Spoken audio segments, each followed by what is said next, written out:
हर हर महादेव। आज की इस वीडियो में हम आपके लिए सोमवती अमावस्या की पुरानी कथा लेकर आए हैं। पोष अमावस्या के दिन सोमवार पड़ रहा है, इस वजह से अमावस्या को सोमवती अमावस्या के रूप में मनाई जा रही है। इस दिन भगवान विष्णु और महादेव की पूजा अर्चना करने का विधान है। साथ ही व्रत कथा का पाठ करने से पूजा का पूर्ण फल मिलता है। साथ ही इससे पूर्वज प्रसन्न होते हैं। तो आइए बड़े ही प्रसन्नचित मन से इस कथा का श्रवण करते हैं। एक समय की बात है, एक साहूकार था जिसकी एक बेटी और 7 बेटे थे। उनके सभी बेटों का विवाह हो चुका था, जबकि बेटी अविवाहित थी। इस बात से साहूकार और उसकी पत्नी बेहद परेशान रहते थे। साहूकार एक साधु का बड़ा ही भक्त था, जो अक्सर भिक्षा लेने और उन्हें आशीर्वाद देने के लिए उनके घर आता था। साहूकार की पत्नी ने देखा कि साधु ने उनकी सभी बहुओं को समृद्ध जीवन का आशीर्वाद दिया, लेकिन उन्होंने कभी उनकी बेटी को आशीर्वाद नहीं दिया। इसके बारे में जब उन्होंने साधु से पूछा तो वे बिना कुछ कहे वहां से चले गए। इससे साहूकार की पत्नी का शक और बढ़ गया। जो कुछ भी हो रहा था उससे चिंतित होकर उसने अपने परिवार के एक पंडित से सलाह ली और अनुरोध किया कि वह उनकी बेटी की कुंडली पढ़े।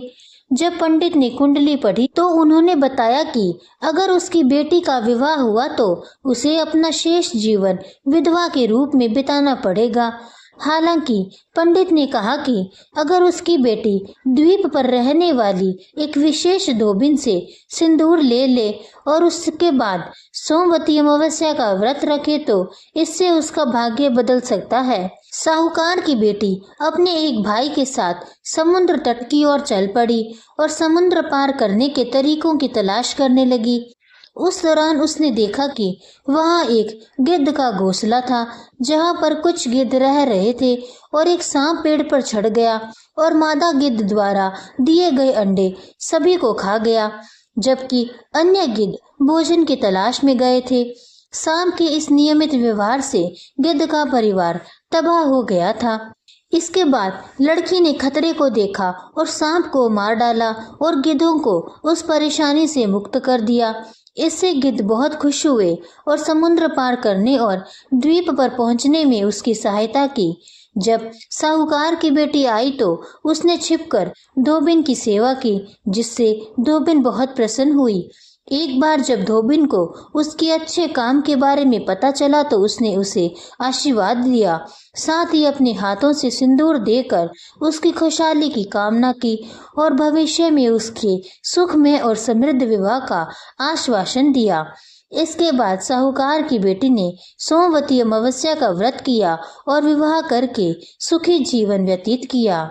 इसी के साथ सोमवती अमावस्या की कथा समाप्त होती है।